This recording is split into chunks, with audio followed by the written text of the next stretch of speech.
and start the recording and check in with you guys that are here. So checking question for the night is, what did you notice about learning and thinking styles this week? Or between last week and this week?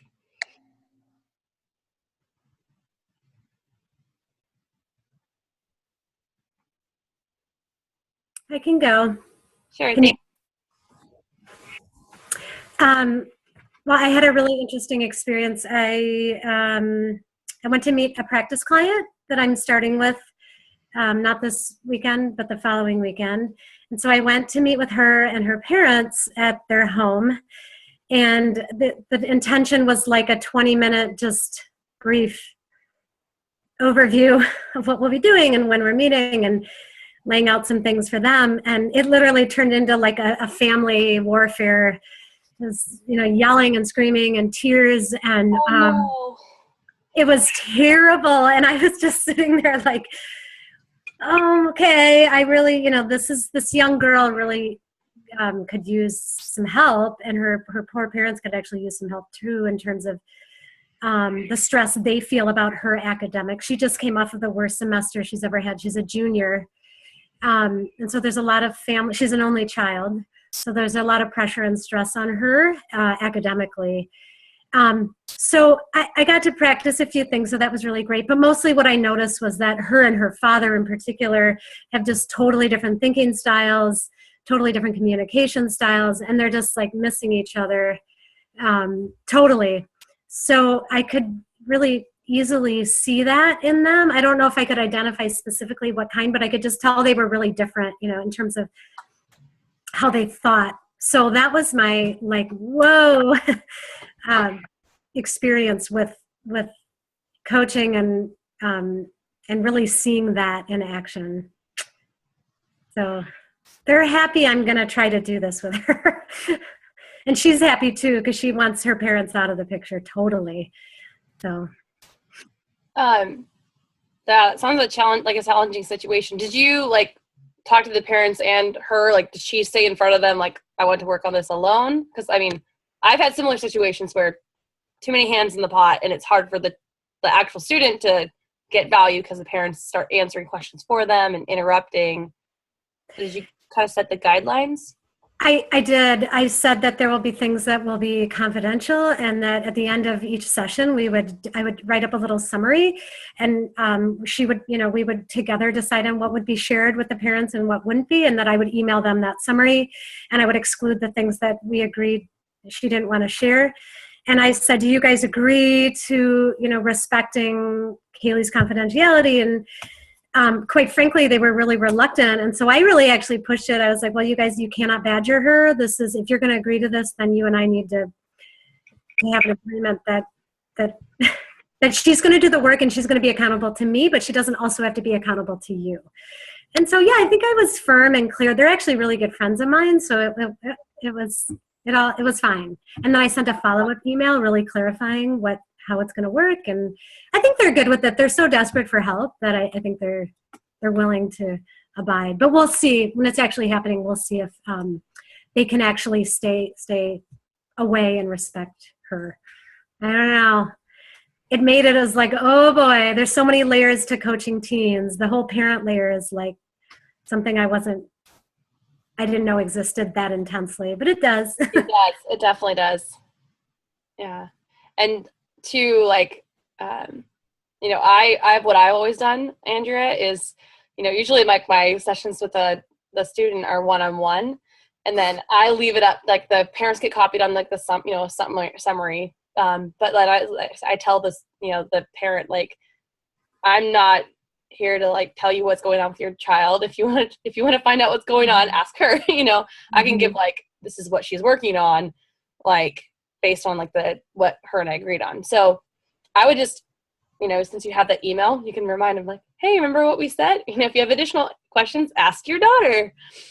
So yeah, my concern is that they're going to over ask her, that they're actually going to badger her. I know you have all this stuff you're supposed to be accountable for, and where she said you guys worked on this, and where is that? It's that kind of parenting. So Yeah. have to give her some tools to really navigate that, because they won't change. She'll have to sort of, I don't know. Right. I'd be really curious what she would say. Like, what do you value about having the space for just you without your parents' input? Yeah. I wonder what she would say. Well, I'm going to write that question down. It'll be interesting. Yeah, there was like 2 hours of crying and yelling. So I could go on and on, but it'll be really good. I'll keep you guys posted. Yeah. Paul, you look like you have very sad. something to say. You're muted. I know. Okay. Hi. I said, oh, well, I see that a lot in my job, of course. Parents and kids on different pages. I was going to reflect on my learning, develop our own territory and space for growth. I'm so impressed with this kid in so many different ways. We burned through curriculum. He was very articulate about his learning style and thinking style, and could appreciate the use of any one of them in any situation and fluctuate between them. And he goes 45 minutes to this school for a long day of three music type classes and all these hard chords. It's this LaGuardia High School 40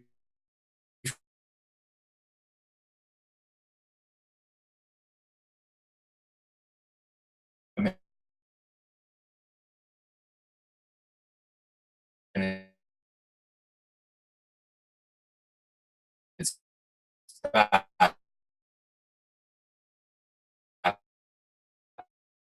And he's got to share political background of his school, and it came to a real neat insight when he shared with me that his dad had this master's in philosophy, and that he was interested in Aldous Huxley and animal behavior. So I really got to know him as this very much a why thinker, and yeah, he had a good grasp on how, and I think my challenge, I was just sharing with Hannah when this was unrecorded, is to get him maybe to a deeper level, to respect, hey, maybe he could get better grades. He's satisfied with his grades and they're not bad. If he started looking at his academic systems even more carefully. He was quick to look at the school's issues as ones that gave him struggles more than his own issues. And I felt like, well, maybe he's being on the guard right now. But his school situation really troubled him. Anyway, I'm getting off track. I mean, it's just that part about the learning and how adept he is at modifying his learning for a lot of different situations. I did probe him on how he learns in different types of situations, and he seemed to be spot on about how he would solve things and study for things.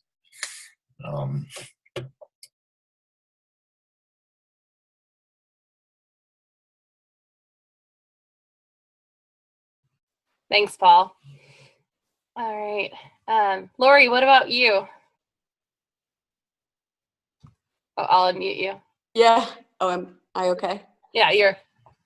Well, everybody else's stuff blew me away.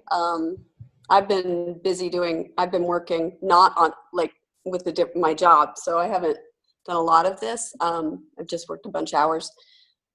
Two things. One was that thinking learning style from last week. I think my daughter's been has had the flu, but she's one that I want to kind of share some of that with, because one of the things that they showed was that some teachers teach one way but test a different way, and she's encountered that quite a bit in college, and so I want to kind of just show her some of that.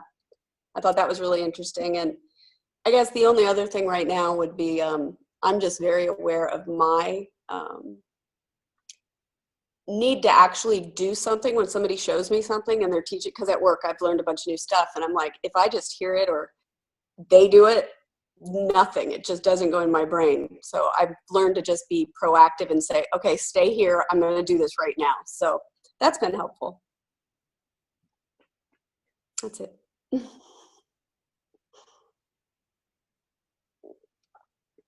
You're muted still. Yep.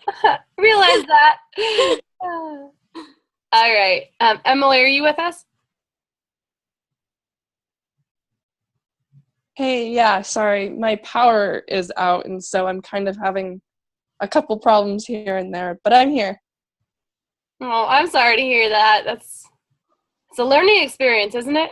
Yes, most How to definitely. function without the power. But I watched the video from last week, and I kind of read the chapter about the thinking skill, different thinking styles, and I decided I was more of a Y thinker. And this week I've been sick with the flu, Oh, I'm sorry. and so I've been just kind of laying around thinking about some of these kind of things about myself, and I haven't really been able to do much with it, but kind of like Lori was saying, knowing that at least about myself, I'm able to kind of move forward and think about the things I'm doing and why I'm doing them versus that. Sorry, I'm not feeling still very well, and so I'm a little out of it. No worries, you're fine. Thank you, Emily. All right. And Stuart, how about you? Yeah, I've been thinking about so I worked a little bit with students on their thinking style, but I don't think I have, I was listening to the recording of the second session with Alex that John had, and he has so much to say about it. And when I had my students, oh, you're a what thinker? I'm working with these homeschooling students, so they don't necessarily have tests, and I don't know. I didn't have that much to say about it, but I have been thinking as a teacher, how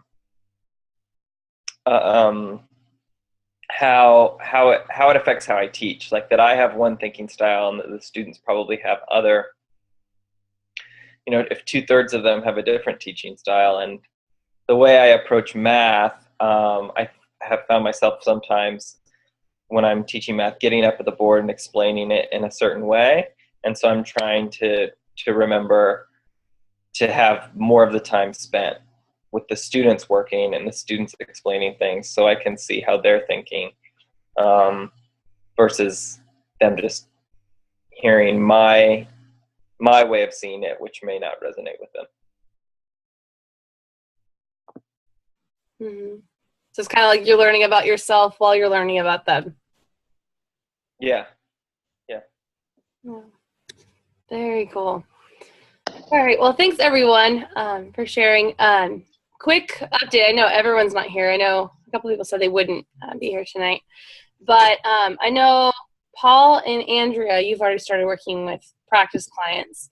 And let's see, Stuart, did you start with clients, or are you starting to implement it, or? Yeah, I have started working with several students. So I heard you say last time maybe I need to check in with you about having them be my official practice clients or something. Right. Yeah. So what you're required to do in the class is do 10 sessions, like kind of as if you're taking someone through the whole workbook. That's the minimum. I recommend working with a couple different clients to really get a gauge for different types of people. And obviously if you're working in a school environment around students, you can implement some of this stuff too.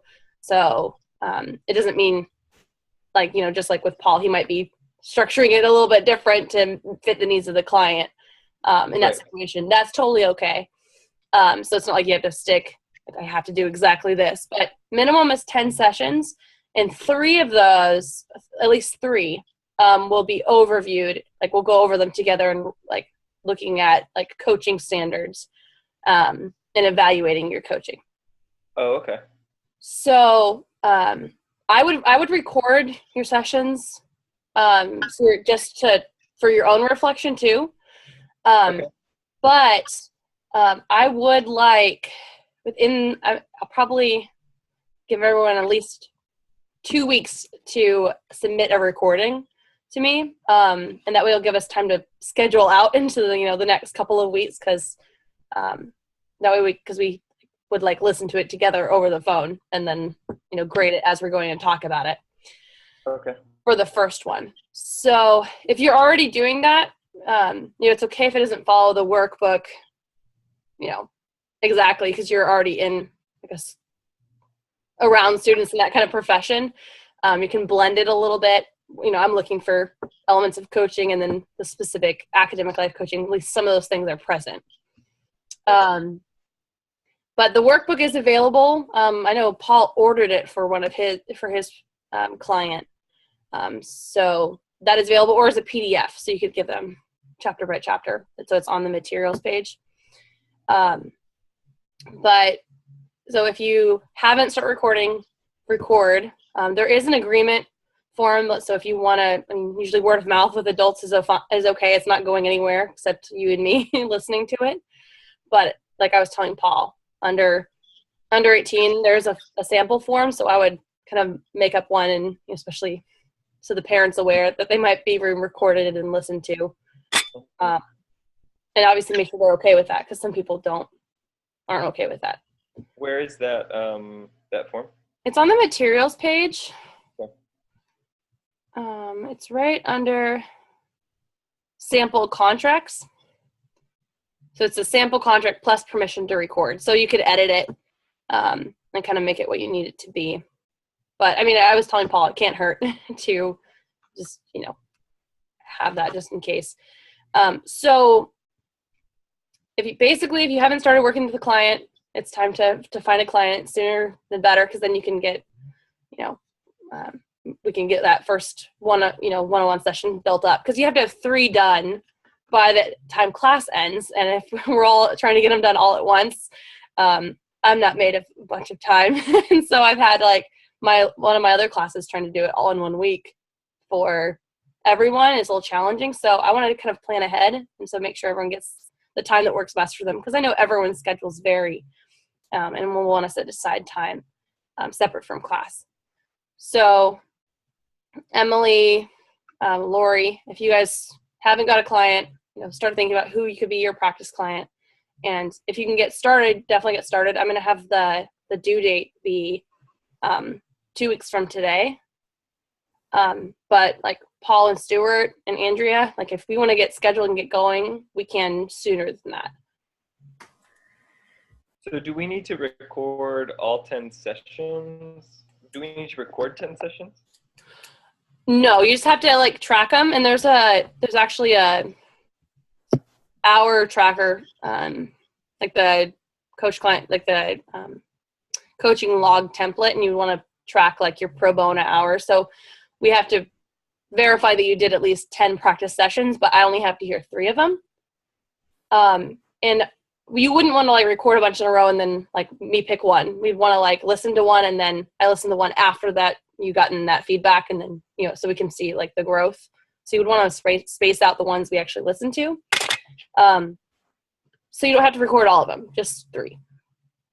So Hannah, I'm sorry, but how do we record them? Is it just through our phones, or what are we using to record them? I always used voice memos.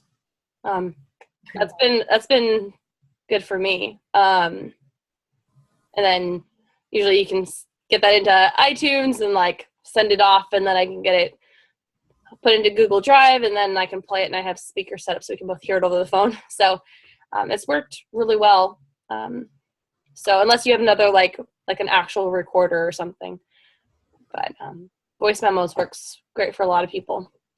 Okay. So I'll send out an email to everyone else too, so they're aware of the deadline. But if you guys want to get kind of a one-up on it and get going, I'm already kind of booking. I book 2 weeks out, and I'm sure you guys are busy too. So I want to make sure we get time set aside and prioritize getting this done. So sound good? Any other questions about the overviews? I'll send out some more information on the website and everything, just how it works and what to expect, and Any other questions right now? Okay. All right. So we're in session 8, learning about making distinctions, and a couple other things kind of thrown in here. John always makes the joke that this chapter, like the tools are not related. It's just the only related thing they have in common is that they didn't go anywhere else. But there are some really cool tools. Making distinctions is one of the primary ones, hence the chapter title.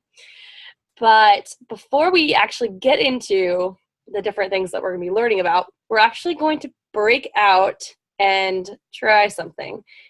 We're going to try an improvisation exercise. So this will be something kind of fun, but there is a point as well. So what we're going to do, we're going to split off into groups of 2, and you're going to together design a vacation or a piece of furniture or anything you want to create or experience with your buddy in class right now. So you can kind of pick out what you want to do. And so the first person says, let's add or do or make or have this. And then the next person gives their suggestion in the same way. Then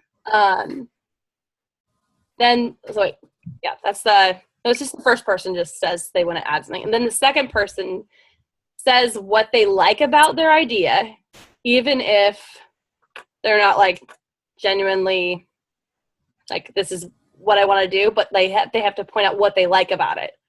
And then they have to mix it up and add something kind of totally different. So like something dull or creative or ridiculous to keep the flow going. And then the first person then says, what I like about that idea is this. And then they say, well, let's add this. And then it goes back and forth. But we're only going to do it for a couple minutes. So it's just getting some practice in improvisation. So any questions before we break out and play for a couple minutes? Okay. I'm going to recording again. Let's do a quick round the room of what made that exercise challenging or easy for you.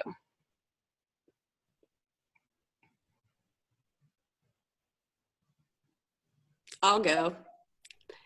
Can you hear me? Mm-hmm. So for me, it was pretty easy because I really would love to travel. So it was really easy for me to come up with the places that I want to go. So that's all. Well, fun. What were you going to say, Stuart? Yeah, I was going to say it was easy in that context because I know that the vacation's not actually happening. And then it's also just like a fun thing. I think it becomes more challenging with the client when I start to get maybe too attached to what I think the solution is, or if I think maybe I think it can be more challenging. I think it can be more challenging maybe in real life of like trying to say yes and with it. I don't know. I noticed it a little bit this past week. They had potential in trying to push them to really take that on. Yeah, definitely context matters when you have to improvise. Paul, what did you think? You know, I like this kind of thing, and I think it can be easy and free flowing and little random with kids. And I've done this kind of things where I ask really off the wall things, and they like it. They like that I'm throwing them around a little bit, and it gets you some insight about students that you wouldn't get in any other way if you turn it into a game somehow, where you don't want to bait them along to because that's boring and unproductive for everybody. But it's just another, I think, neat way to find out other things about kids too, right? Right, exactly. Asking a kid what their dream vacation would be, and like just a quick warm up of this would be really telling of like what they like, what excites them, things like that. Andrea, what did you think? It was fun. It was easy, but I realized all of my answers were sort of in the same vein of like, I mean, I said like, let's add like a hot air balloon ride. Let's add like a scuba diving trip. Like it was all like adventure things that I was adding, and you were more like making an effort to make it really different. You were like, let's add like a can of Spam that we could eat. And I'm like, what? She's like, this is not like a dream vacation eating Spam. But that was your direction. Your direction was to like, really come up with something totally different. And so I wasn't doing that. It's like I wanted this dream vacation. I wasn't trying to mix it up. So I think it could be really fun if you mixed it up. I wanted to comment on Paul too. I could visualize a group thing with a room full of teens where so my son participated in a group called Youth Frontiers, where they came in and did like leadership stuff with like 200 teenagers, and they did something similar to this, but I think they had to go around the room, and then like when they heard a noise they had to stop and say something like, what I like about your jeans are they have a cool rip in the knee. What I like about your earrings or so they had to compliment the person in that way, even though they were total strangers, like most of them, 200 kids. So you could turn it into a really fun game where they are really complimenting each other, practicing saying what they like. So I thought it was fun. I would tweak it to like do group work with teens, and I think it would work. Yeah, definitely. Emily, what were your thoughts? I had a really fun time with it. It was easy for me because it kind of seemed like everything Lori and I were saying back to each other was what one might consider quote unquote boring was something the other person enjoyed, and so we were easily able to throw it back and forth. Yeah, well, fun. Yeah, I agree. Like I had a lot of fun too with Andrea. It's hard not to want to go on a vacation now, though. There you go. All right.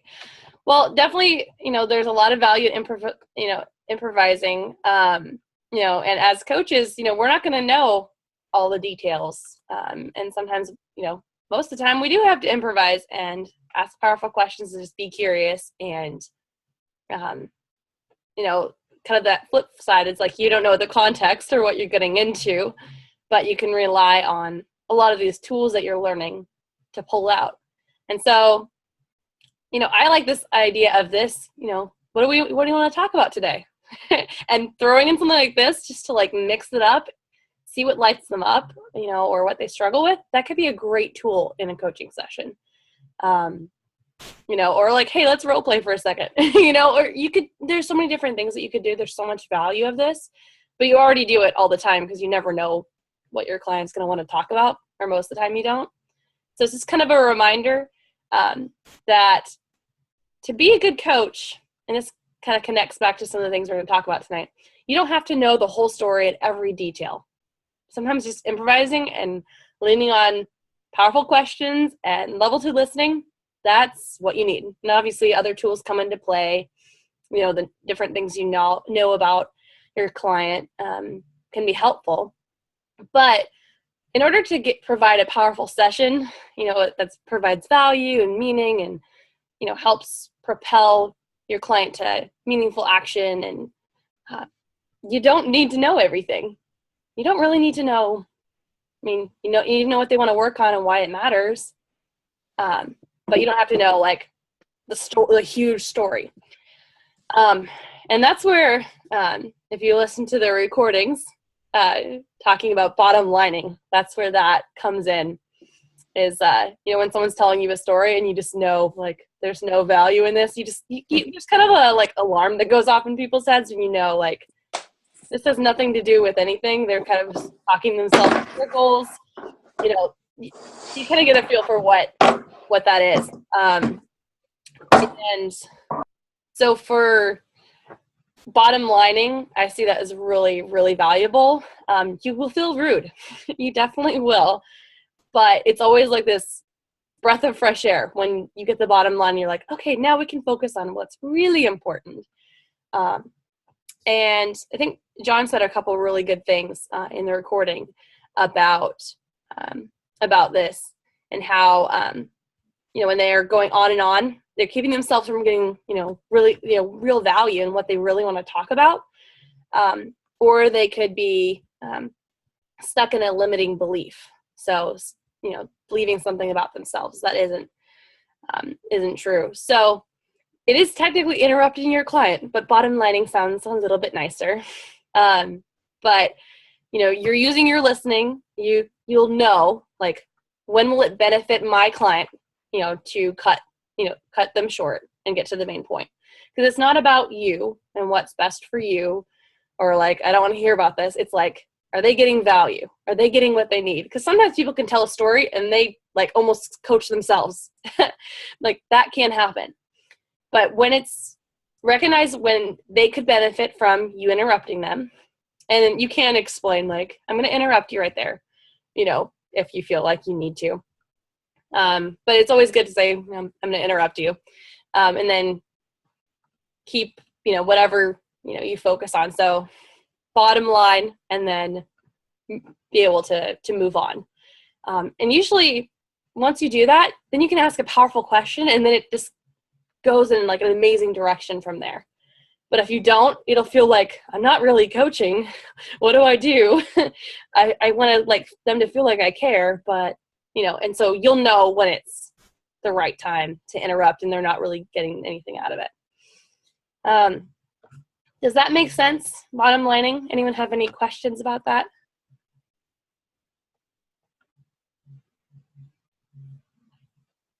Does anyone have a story that I can interrupt?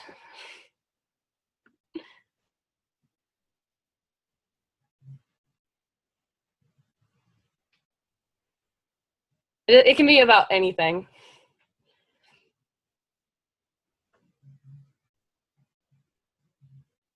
Okay, Paul. Alrighty. So this dog right here, it's causing me some trouble lately. I just have to bring him out because I have to vent. There's this dog door behind us, all right, and it's supposed to trap him.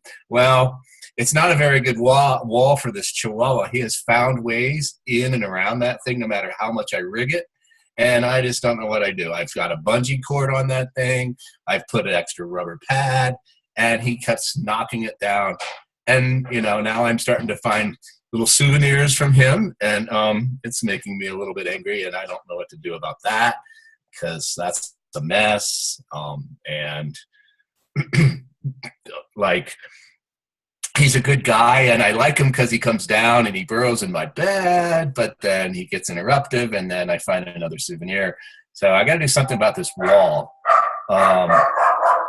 That's the other dog. Can you hear that? I don't know if you can, but this guy really likes me a lot, and it's I want to have this bonding relationship, but I got to do something about him and our boundaries with each other is where I'm getting. So yeah. Oh, you're supposed to bottom line me by now, aren't you? I was going to, and then you just bottom line yourself. I'm sorry, I don't know how to do this, but that's all I got. You totally just bottom line yourself. You're like, I need to figure out boundaries with him.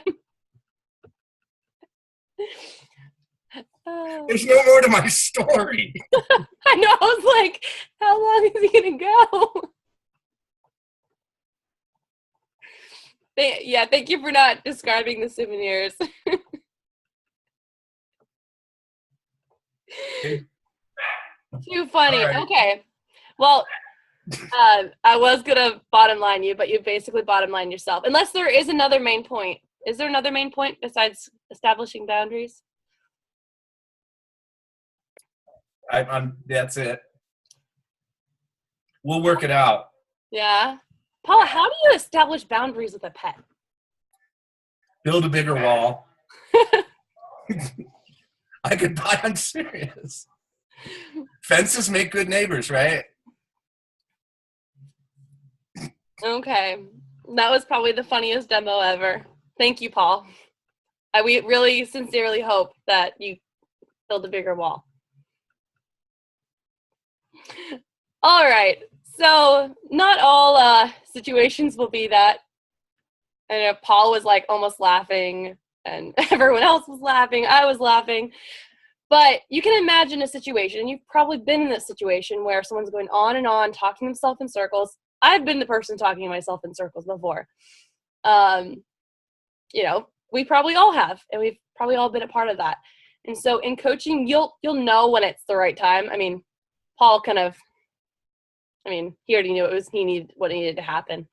But there are those situations where bottom line is really what our client needs. And then you can ask a powerful question and propel them forward instead of, around that circle. So bottom lining, I always tie it to direct communication, because it's like being very direct. Like, I'm going to interrupt you. What's the main point? Like, it's kind of being really firm. But whenever I've done this, it's so beneficial. I've seen, the conversation totally turn around and the person kind of lighting up again. Because, especially if they're talking about a situation or like what to do, you can see them kind of working themselves up. And then if you interrupt them, they're almost like, whew, they're almost like relieved too. And then they're like, what's the main point? Because sometimes they haven't thought about what's the main point? What's the bottom line? So with this tool, just use your intuition. You'll know the right time to use it. So it doesn't mean like every client needs to be bottom lined every time they tell a story. It's different, but you'll know if it's going around in circles and they're not getting what they need. So, I just had a quick question. Yeah. The difference between bottom lining and clearing, because like to me that seems like maybe I could see like Paul's dog thing, at the beginning of a session or something. So is there a difference between like when you would let something like that go and call it clearing, and when you would recognize it as like, I don't know, yeah, when you would interrupt it? Because it seems like you wouldn't interrupt a clearing session. You would just set a time limit. Right. And clearing is usually when a client comes visibly upset to a call or a session and they need to set something aside so that they can focus. But then like say in the session when they go off on a tangent or they're telling you all the background of story before they tell you like what you asked or something. Or like, so say you're asking about like how's school been going and they're going on and telling a story about what happened today with the girl at school, it's like something that's totally not really helpful to them. So it's more of like, I see it as more of like not clearing, like necessarily venting. And Paul's was kind of a tie between the two because he was just being a good sport and giving me something to interrupt. But clearing, yes, you'd have a established time. You wouldn't interrupt. It would just be like a clear amount of time you had set aside, and then they're setting that aside and moving on and not focusing on that because that was something outside of the coaching session. When it's time to bottom line, it's when they're going off on something that's not beneficial or not bringing value to them during the session. So it could be, I see it more of like going off and telling the story or telling all the details of something. And there might be a time, Andrea, where like they're really still upset and like they need to clear again. That you would want to make that distinction. But usually it's like a story and they're kind of spinning themselves in circles. It's not necessarily, it could be complaining, but it's not really venting like I can't focus. Up to that point you've been like having a successful coaching session, you kind of got off. Does that make sense? Yeah. But yes, definitely kind of a tie between those. But clearing is different because there's that set space of like, go ahead and complain, and then we're moving on, versus, there's processing through something and giving you all the details of everything that's not really helping them in the session. So, okay. So that's bottom lining. And, it may not be used all the time, but it is very priceless. It is very powerful and helpful when used, when needed. What did you guys think about making distinctions? It's kind of a cool way of thinking about things. It was really interesting because when I started preparing for the session today, I was like, it's on making distinctions. And I like literally did this with a student today. I had a student who was focusing on how she felt about her progress versus her actual progress. And it was really interesting to make the distinction with her. So, they were too closely tied. How you feel about something is different than how you actually did, although they are, tied, because how you feel about how you did matters. But when I pointed that out, like, okay, you're talking about how you feel about your progress, but over here is your actual progress. So you're measuring yourself by how you feel versus like, this is what you actually did. And she had a little aha moment, and it was really cool to see, just like pulling that out. Just like in the recording, I think John talks about like equating bad grades with I'm a bad student. That's, you need to make a distinction between those two things. Just because someone got a bad grade does not mean they're a bad student. So since our class is so small, I think it'd be helpful. So if everyone can just share a distinction. So distinguishing between two things. So like for me, even today, it was how someone felt about their progress versus their actual progress. Can anyone else think of a distinction?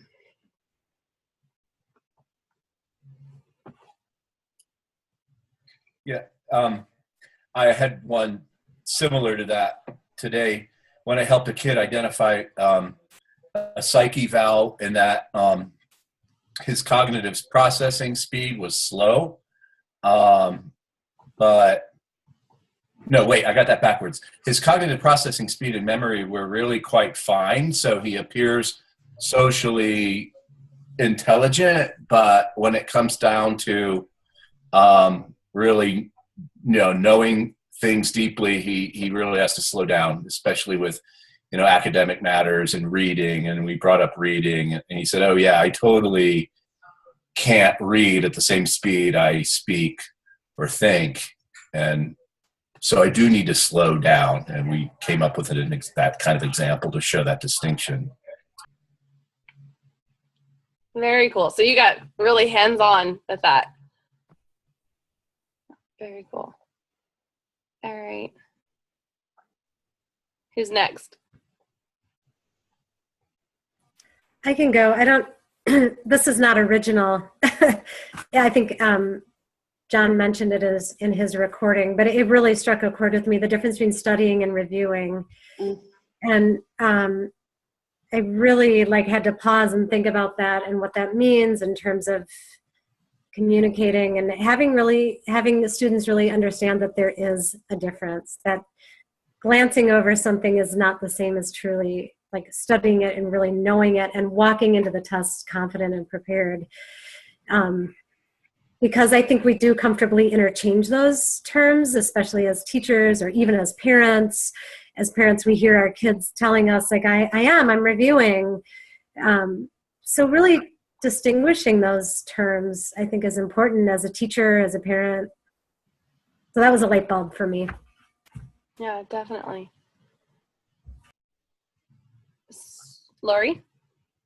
The one that occurred to me was something that with family members, it's it's different than with coaching. So how you can see things kind of more clearly.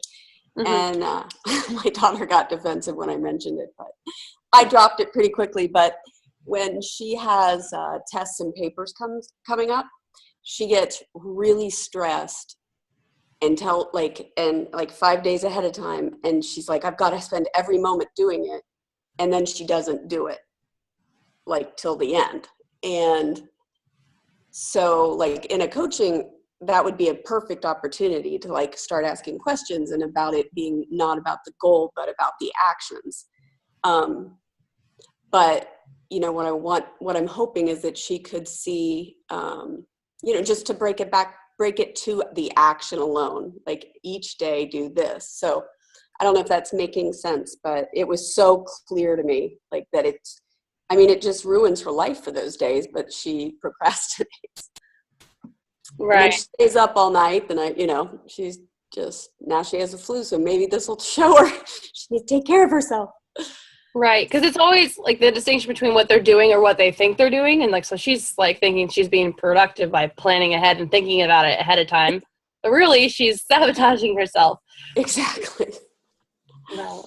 Mhm. Well, you got to be the mom coach, Lori. I know, exactly. There's one that John makes about the difference between discipline and effort, and that's important with kids.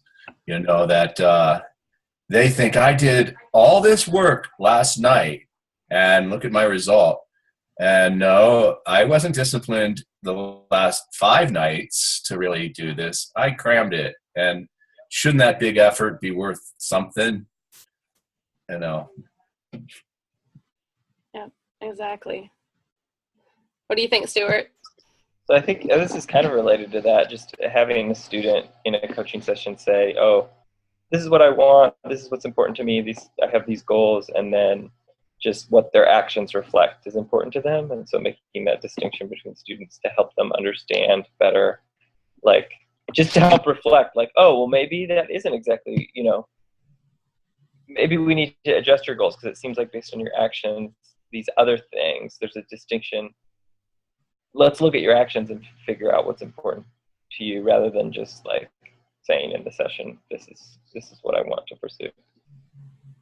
Exactly. Yeah, because I see that all the time. Like you say you want to do one thing, but then you actually do another. That's important to take note of. Thanks, Stuart. Emily, what did you think?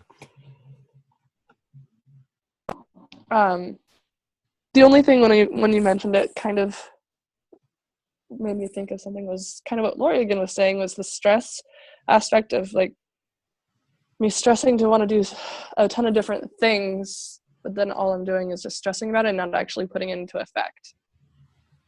And so what's the point of stressing over it if it's not actually getting what I need done? Right. Yeah, very, very important. Yeah, so usually, the two distinctions are always between something the client is doing or what they think they're doing, to like what they're thinking or who they're being. So when you see those opposing, it is so helpful to pull them out because it can help our clients understand their habits and their thinking, and really by just making those observations could be so helpful. Just like you were saying, Stuart, like, hey, you're saying you want to work on this, but your actions reflect otherwise. That's really important because sometimes people don't connect that. They just think, oh, that's what happened. So they can learn a lot about themselves in that. It's really crucial not to just make that distinction and leave it. It's important to, dive in and take the opportunity to like, well, what, how does that impact your perspective, your value, like your actions now that you see that distinction? So they have that little aha moment. I like to ask, does that matter to you? How does, what matters about making that distinction? Or what's valuable about that distinction? Or how does that distinction affect your perspective? It's a pretty amazing, because actually, like, even today, it came up twice. And so the same thing my client had done earlier with relating her progress to how she felt about her progress, she did it again, like just thinking about the future and thinking like, well, I don't feel good about this, therefore I'm not going to make the kind of progress that I want to make. And it was interesting because I could relate back to like, hey, what were we just talking about? And she's like, oh, I did it again. And they're learning something about like how they're thinking about her habit. So it's a great learning opportunity. I feel like, just those simple distinctions can be really powerful to make, and really fuel powerful questions from that. Just like, Stuart, I think yours was really great too, especially thinking about, something not matching up, as far as what they're doing.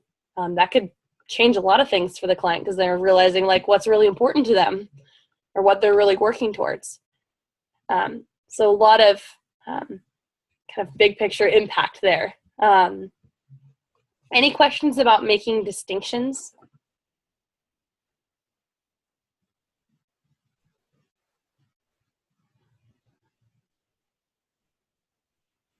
Okay. All right.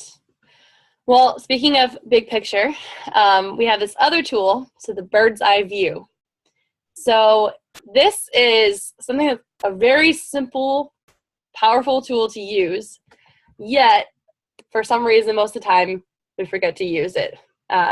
Sometimes I say the big picture perspective of what's going on, but I really like the idea of the bird's eye view because it kind of takes them into a metaphor too. Like, okay, if you're a bird up in the sky looking down at your life or this situation, what would you notice? And I think it's so powerful and can really help our clients with their perspective. And kind of can almost hit the reset button, like, oh, this is what it is, and can really give clients a lot of clarity just on their situation because they're in it, they're right there, but like taking themselves out and just looking at it can be really powerful, and it kind of changes things up too a little bit. So it's really, really underused, but very useful in coaching. So you'll, just like with bottom lining or making distinctions, you'll know like, okay, that client would get a lot of value from using the bird's eye view right now. And so kind of just see like, should I, encourage them to pull back now and look at things from a larger perspective, or wait, or you'll use your intuition on that. But if you feel like your client is especially like constricted or like tied up in the details, and this could be helpful too from right out of bottom lining, if they're caught up in the details and telling the story, and then you bottom line it and then ask the bird's eye view question about the situation that they were just talking about, that could totally pull them out of it and redirect the conversation too.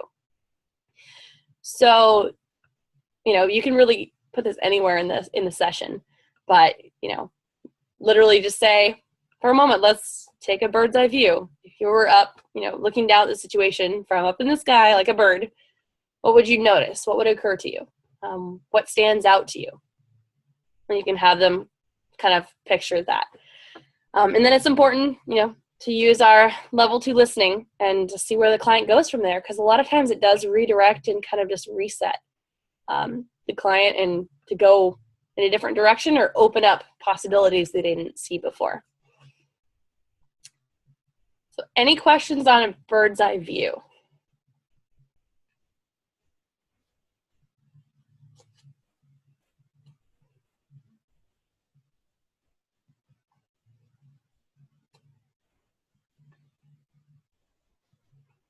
Lori, I'm curious, what do you think would happen if you asked your daughter to take a bird's eye view of like her kind of study cycle, the way that she like stresses out and then crams the night before and then gets sick?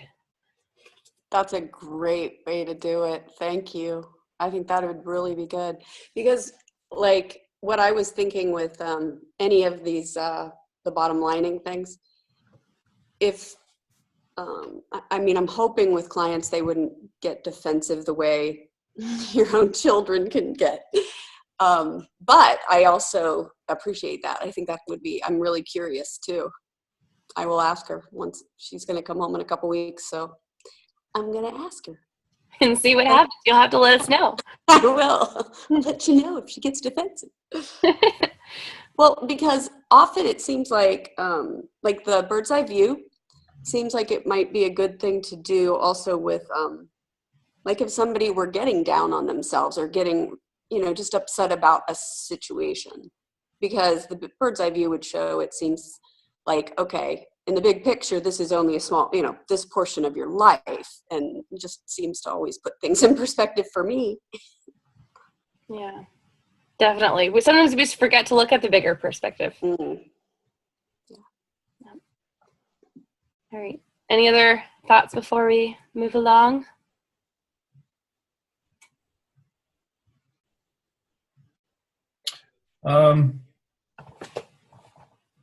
To me, it could you, well, gosh, I'm thinking out loud, but that bird's eye view and start looking at their systems of support, big old circles of impact, kind of taking that in different directions. I'm trying to be creative with what else I see out of a bird's eye view with kids.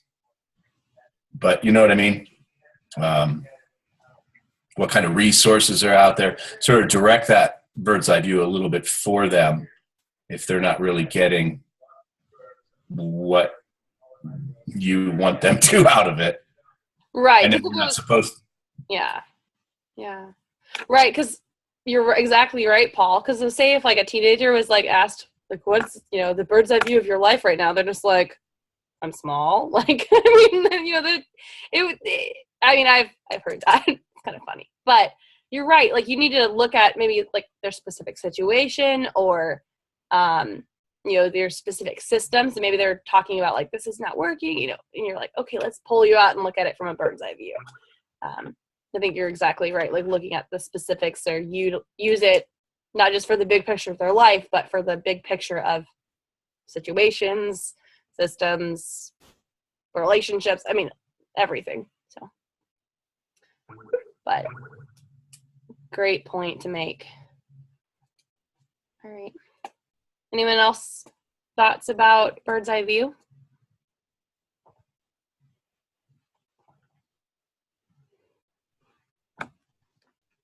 Okay, so I'm going to pause the recording.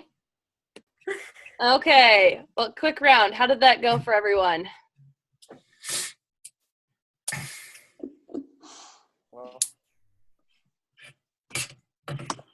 Well, what went well, Stuart?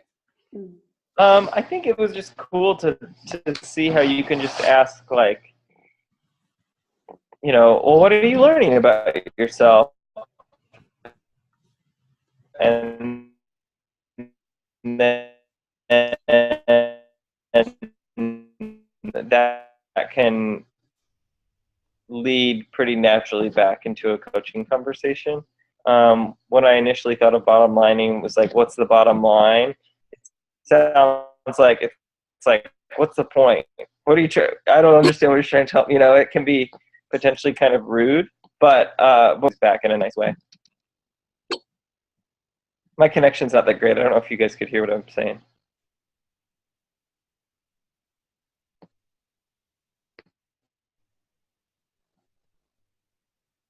I think you're muted. Yes. I was saying, you was a little bit choppy, but it like caught up. But you can turn off your video and turn it back on, and sometimes that helps, like kind of the feed. So, okay. Yeah, I like that question. What's the point? That's a great thing to ask. Like, what are you trying to tell me? Because sometimes it'll be like, I don't need all this information. I just need to get down to what they need. Like, what's really going on? So, Paul, what about you? Yeah, I like what's the point thing. We were that rude with each other. I think as adults, we're probably pretty thoughtful about what we say. And we know the ultimate outcome of this is to interrupt each other. So it felt a little bit artificial. But I totally know when kids are just trying to smoke me out and get out of class and stay in my office. And I have to cut their bullshit all the time. It's just, but, and they actually want the structure. Even, I don't, it's nice to continue to come in this class because it helps me design my counseling office more like a coaching office and remind me of some cool things and ways to be with kids. And having them come back to earth is definitely a realistic tool that is used a lot. So bottom lining, AKA bring them back to earth. Yeah. Good way to phrase it. Yeah, because sometimes they're off on some other planet talking about something else. Yeah, for sure. All right. Lori, what about you? Oh, sorry. that time went really fast. So I had to tell my story in like 50 seconds and I had to solve it. So Yeah, don't worry. Andrea and I, we had 30 seconds. I was going to say, but I didn't really have a good story. I was telling Emily I'm actually pretty peaceful and like it's kind of nice. But it was cool. Some of what she was sharing was good. Her story. So I'll let her share that. Awesome. Emily, what were your thoughts? So I started rambling on about something that I had spoke about with Stuart 2 weeks ago, thinking I knew where this was going to end up, and it was about like working out and eating healthy because it was this last thing I had thought of. And then halfway through, when she kind of stopped me where I was going, it was more of because I started talking about how I have 3 different jobs and I'm overwhelmed and tired, and then it kind of was like I needed to take a step back, and she even was able to kind of bird's eye view me and say, maybe I should take a step back from one of my jobs and take it a little bit easier because I'm getting tired, I'm getting sick easily, and blah, blah, blah. And then I'd have time to do the things that I'd really like to do. So it was really fun. She did a good job. Awesome. Way to go. All right. And Andrea, I know you got to be on the receiving side. I guess I really recognize the importance of following up with a powerful question because I was ranting about something really petty about like my son's like statistic project that he has to do. And then you asked me what the bottom line was, and the bottom line was actually like this totally heavy, awful thing in my life. And so I was sort of actually like thinking that I would try that and see how and so then it totally changed the course of the conversation to that thing. I could just see where you really wouldn't want to leave anyone hanging on their story. You'd really want to follow up because deep inside there's probably something else that needs to be uncovered. So that was, just recognizing the importance of that, not blowing it over and just saying that it's BS or a story or whatever, but that there might be something deeper that really needs to be followed up on. So that was good. Yeah. Great. Very good. All right. Well, that was practicing bottom lining. And Andrea, you bring up an interesting point. I don't know if I said this earlier, but bottom lining can really lead into new awareness, even if it's about the thing that they were talking about, like seeing, maybe they see the bird's eye view, maybe they get a different perspective. But, by us interrupting, which, Andrea, I don't know if you noticed this, but your eyes got big when I interrupted you. I was like, whoa, you looked pretty mad at me for a second there. I was like, oh no, she knew I was going to do this. But, no, I don't think you'll ever stop feeling rude. At least, I don't. But it was cool how it switched so much, Andrea, to this thing you were just working yourself up about into something that's so deep and so hard on you. And it's how many times with our clients is there something deeper going on, but they rant about getting gum stuck in their hair, that there's something, it could just be the last thing on their plate that just is making them fall apart, and I've seen that a lot. And so I think gaining new awareness, but then you can dive deeper into what's really important to them, what's really going on. So you'll know when's the right time to bottom line or to say what's the point, or what are you really getting at is another way to do that too. But definitely very helpful. All right, so we do have a little over a half hour left. So I'm going to let you guys choose if you want more practice coaching time, or if you feel like you need a demo of making distinctions and asking bird's eye view questions. So would you rather play more or listen to me talk? And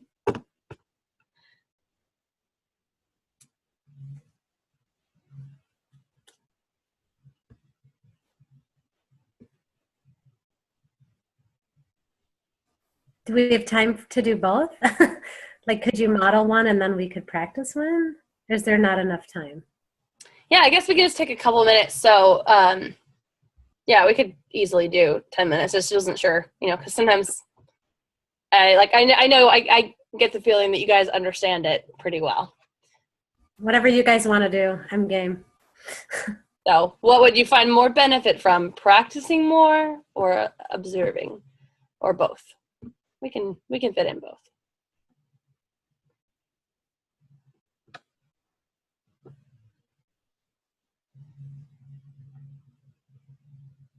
Okay. All right. So that means I need a practice client to ask some questions. And does anyone have something they'd like to work on? We're about 10 minutes here.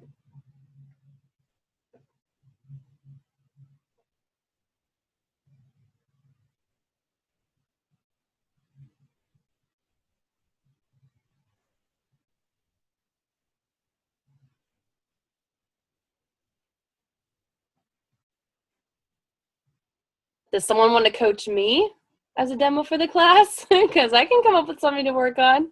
Does no one has any problems?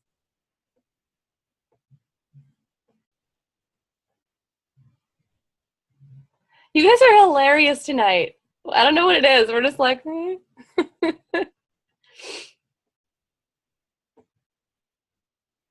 right. You can you can coach me. That's fine. Okay. Well, we are gonna go into coaching each other in a second. So maybe not use the same thing that we were just talking about. If you want to talk about that, kind of more in the when we're one-on-one, because I don't know if that would be more beneficial for you. So I have to have two problems. Well, if you're comfortable talking about that, I just don't want you to feel like you have to. Nobody else has a problem? Come on, Paul.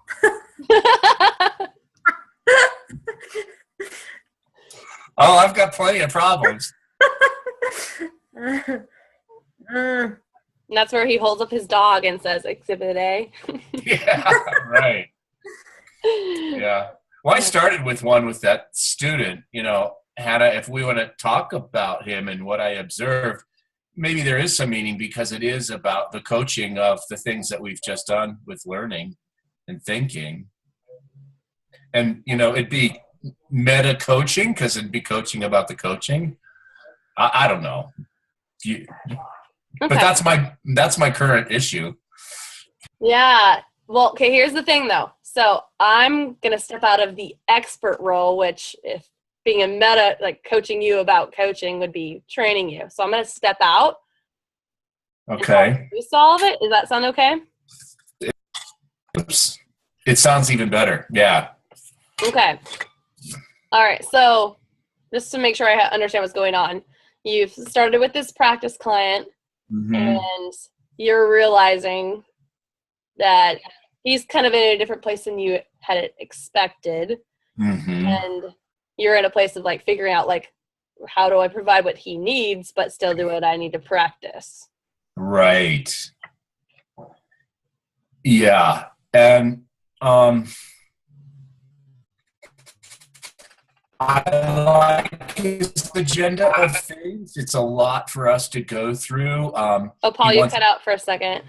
Oh, okay. Oh, try again. I can hear you now. Okay. His interests, he wants to look at a gap year. He's got a list of universities. He wants to study for the SAT. He's satisfied with his GPA, which brings us to, and I did his list in that order so I could bring him into, some concerns about learning style or thinking style. And could you improve on these grades? And would you want to? And he built his side of the fence as I don't have much more time to do any more learning. And I feel really comfortable and proficient with my learning styles and the grades I'm getting for the classes. And I sort of listened to everything he said and continued to ask questions. Well, what about your teachers' learning styles? What about the tests? Do you see some discrepancies between how you think and they, and those sorts of questions? And he saw some. I asked him, kind of look at that this week, and maybe you can come up with something. He wasn't really interested in biting off of, hey, I could change my study habits like this or that. But I wasn't really, challenging him to, because he was pretty satisfied with his grades.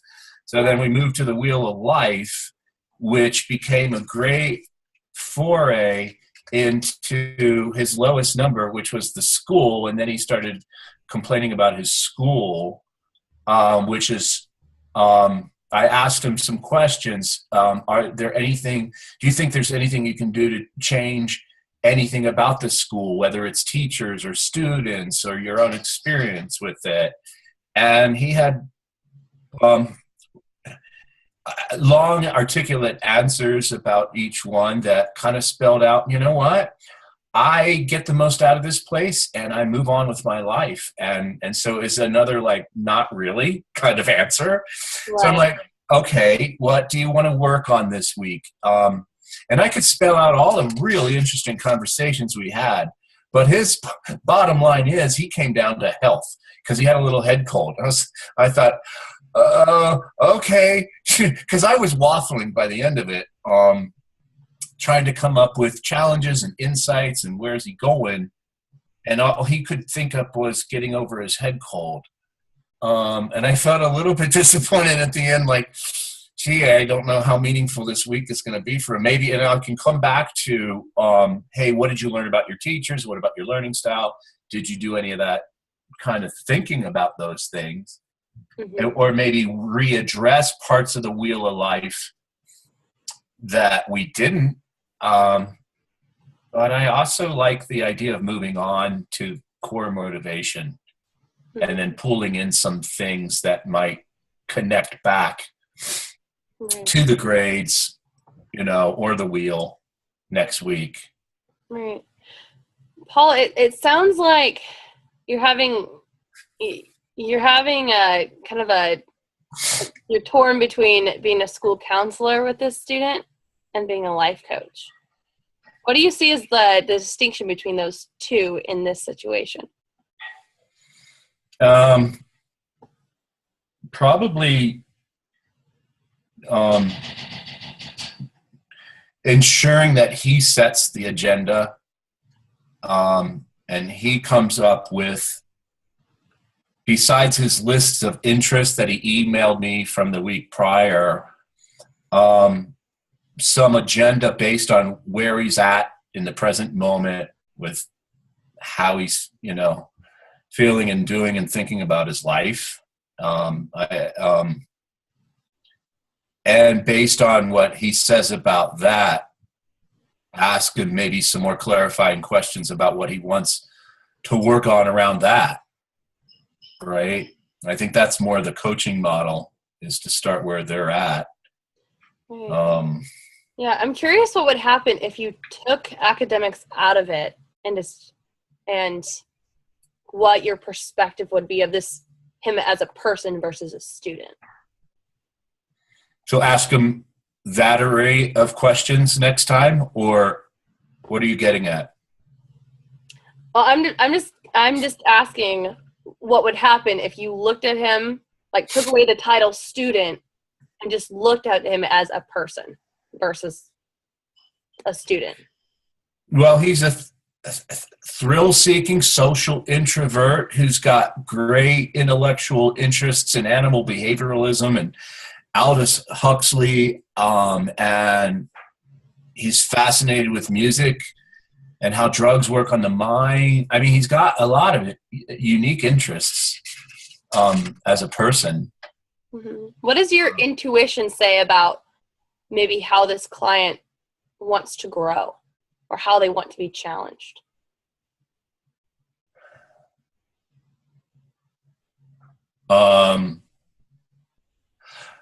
Part of me says he needs some reassurance that how he's, I don't know, how he's doing life is, he's on the right path.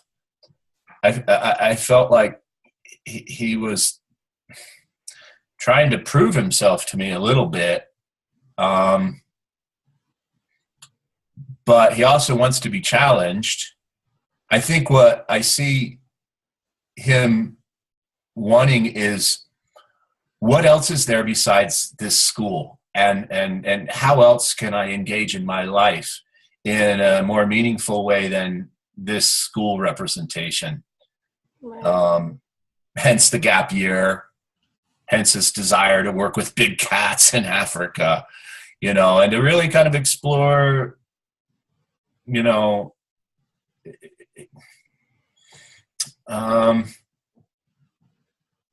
how he sees himself doing those things. And maybe we move on. I kind of had a sense that part of this was, well, we need to look at academic systems and personal fluency and then leadership in college. And then we get this sort of that formulaic thing. And maybe I need to just jump into leadership and start that piece. And how are you going to find this gap year?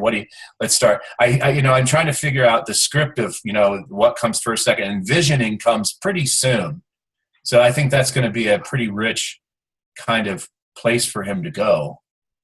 It's hard to do this work and not have the whole 10 session. I don't know what the 10 sessions are yet. I can't see I just see the trees and I want the forest. It's driving me crazy. Right. So what if you could pull yourself out of the trees and be a bird above the trees, above the forest, and look down at this situation?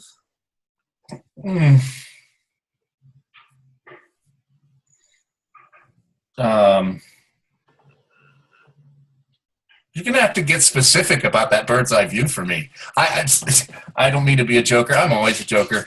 I think he just needs a lot of visioning about where he's going. That gap year, he's mentioned a lot of possibilities for it, and his life. From National Geographic photographer to marine biologist to big cat observer. So I definitely need to work with him on specification of each of those and where he sees his leads going and, practical stuff like that. It'd be nice if I knew how that was embedded in the 10 sessions, though. That's just how I operate as a teacher. I kind of want to work backwards by design, so it seems organic. Right. How can you distinguish between that teacher side of you in this situation, because you're wanting to pull in that teacher mentality, and focus on helping the client teach themselves? Well, if I knew that, I probably wouldn't be asking you questions about it. That's hard.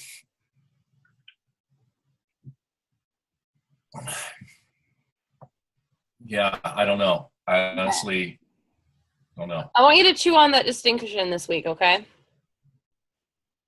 Just chew on it. Yeah, for sure. All right, now getting back into coach trainer mode. You can see all 10 sessions.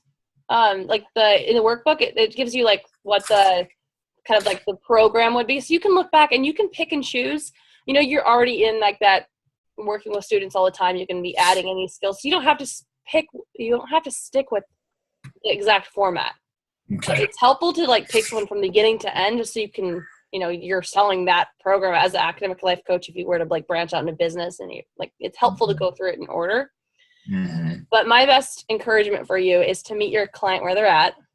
And if they want to focus on their gap year and career exploration and the future, I would ask them about okay, what do you think your future self would say to you right now?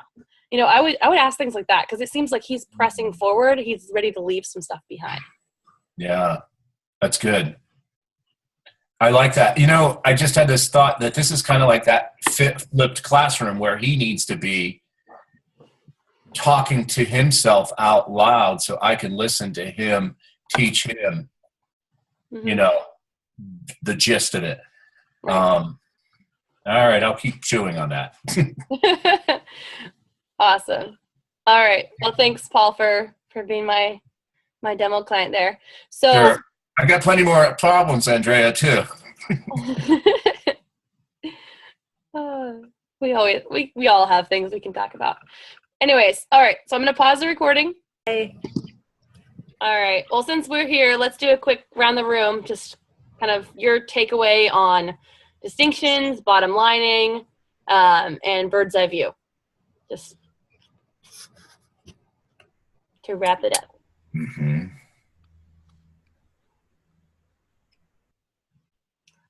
I'll go ahead and go. Actually, Andrea and I were a little bit crunched for time, and we couldn't think of a distinction because there really wasn't something real like on the surface of what had been said, and we look at the bird's eye view, and I just forgot how refreshing it was. It's like things are more peaceful from up there. You don't see the everyday chaos or concern or what's going on, and so I would literally felt like I had a breath of fresh air, Andrea. Just and here I am talking about the value of it, and I just got to experience it, genuinely. So I really appreciated that. It was literally like a breath of fresh air. I felt peace. So That's cool. yeah. What did you think, Andrea? In general, I really like these tools. I really like concrete tools these just seem like so concrete and so useful. And I don't know, I think my personality, I tend to gravitate, especially when you're learning something new, it's like when you have something super tangible that you can super effectively use, it feels really great. And so that's what I noticed about these tools when I was doing my reading, and it was like, wow, those are cool, and you can really just use them in a really powerful way. I struggle more with the abstract stuff, going on intuition, or I'm just I lack the confidence to know when to use certain things, but these seem really clear to me. Right. Yeah. It's not one of those tools you pull out and you're like, what is this? What is it for? It's more of oh, it's a hammer. Yeah. Yeah. I like that. This was a really fun class, and it was fun reading too. Yeah. I felt like we laughed a lot in class, right, guys? Yeah. Lots of smiles and laughter. All right. Lori, what about you? Your takeaway? I just found it really beneficial, this whole class, every bit of it. I don't even know specifics, just have a very positive feeling right now. So thank you. Awesome. It was so nice, Lori, that you should use your phone all the time. It's working perfectly, and we can see you and hear you and everything. Looks like I'm gonna have to. I can't get the other one to work, but I'm glad I have it. Yeah, thank you. Awesome. All right, Paul, what about you? Fun class. We got to create a vacation. How hard is that? And I think definitely, like Andrea said, they're down and dirty, they're quick, they're refresh buttons. Every one of them really is get that person in a philosophical chair fast. Now what do you think? It's cut to the chase, switch a perspective, make a distinction. I like that sharp shift in a conversation because I think it gets to the heart of, what else might need to be said. So I like that, what Andrea said about how obvious these things are to use. I wish it were all this obvious. We had a formula. Prescribe this amount of questions. Right. Unfortunately, with some tools, you have to practice using them before they make sense. But yeah, these ones definitely. Emily, what about you? I'm sorry you haven't felt good, but so glad you're here. Thank you. It's been really good. I felt it was great actually being kind of told to take a step back and look for a bigger perspective. And I think using it will be helpful. The only thing I was thinking about where it might be hard is because sometimes, I don't know if this is wrong or not, some kids, their perspective is their reality, and so if it's the end of the world, it's actually the end of the world for them. So how do you try to tell them to take a step back? You're actually not, this is not going to kill you. right? It's just gonna be something you're gonna have to learn from. How do you teach someone that? Right. And that's where it's a great thing to say, like, what is your perception of reality? What are you thinking? Who are you being? And what is actually happening? That's a great Cool. to make Okay. Perfect. Thank you. All right. Well, thank you so much, everyone, for a great class. It was a lot of fun. Next week, we're going to talk about vision and start securing your practice clients. Andrea, I know you're going with it. Paul, definitely record. And let's, we have 2 weeks before yours will officially be due, but the sooner we get on it and get scheduled, probably the better. So, and, as you guys start, let me know if you have any questions, Paul or Andrea or anyone else, as you go with your client. So, all right. Anna, can I just ask you, so in 2 weeks, in the next 2 weeks, we have to send you a recording. Is that right? Right. Like the recording, I'm going to have it be due. So, next week is so session 10. But in your case, Andrea, like if you're going to be starting Sunday after next, like I would just record that initial session, Okay. So, Okay. yeah. Cool. And, Paul's already going, so just record. So, all right. Let me know if you guys need anything, and I hope you have a wonderful night. Rest of the week. Thank you. Yep. Bye, guys. Bye, Anna.